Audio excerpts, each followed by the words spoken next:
সব জল্পনা কল্পনা ও আশঙ্কার অবসান ঘটিয়ে অবশেষে ভোটের ট্রেনে দেশ। 12 ফেব্রুয়ারি হবে ত্রয়োদশ জাতীয় সংসদ নির্বাচন এবং গণভোট। ওই দিন সকাল 7:30 থেকে বিকেল 4:30 পর্যন্ত চলবে ভোট গ্রহণ। প্রধান নির্বাচন কমিশনার এএমএম নাসির উদ্দিন সন্ধ্যায় জাতির উদ্দেশ্যে দেয়া ভাষণে নির্বাচনের তফসিল এবং গণভোটের এই তারিখ ঘোষণা করেন।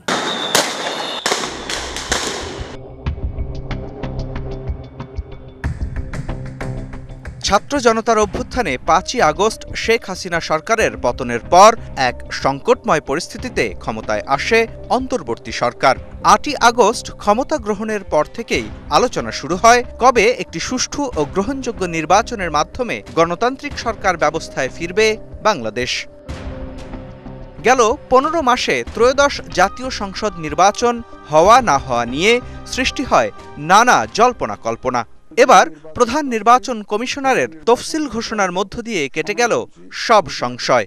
2026 সালের ফেব্রুয়ারি মাসের 12 তারিখ রোজ বৃহস্পতিবার 300 আসনে ত্রয়োদশ জাতীয় সংসদ সাধারণ নির্বাচন।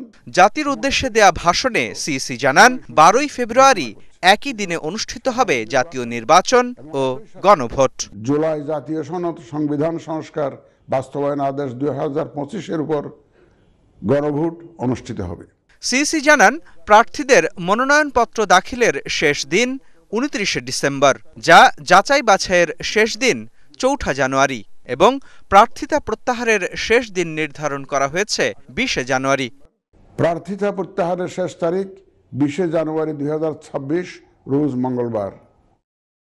রিটার্নিং অফিসার কর্তৃক চূড়ান্ত প্রার্থী তালিকা প্রকাশ ও প্রতীক বরাদ্দ 21 জানুয়ারি 2026 তারিখ রোজ বুধবার। কালার এক্সপার্ট, জর্জ স্যাপ এবং মাইল্ড অন হ্যান্ডস টেকনোলজি সমৃদ্ধ অরিক্স ক্রিস্টাল ওয়াশ আপনার লন্ড্রি এক্সপার্ট।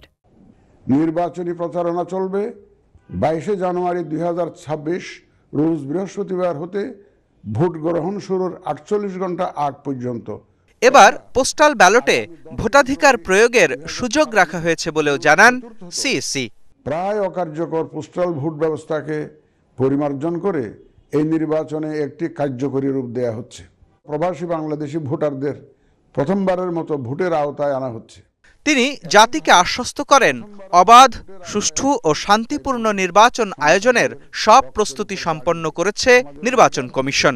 একটি সুষ্ঠু ও সুন্দর নির্বাচন অনুষ্ঠান যা জাতি হিসাবে আমাদের প্রত্যাশা পূরণ করবে এবং বিশ্ব দরবারে আমাদের ভাবমূর্তি উজ্জ্বল করবে। ত্রয়োদশ জাতীয় সংসদ নির্বাচনে সব প্রার্থীর জন্য সমান সুযোগ নিশ্চিত করার প্রতিশ্রুতিও দেন তিনি।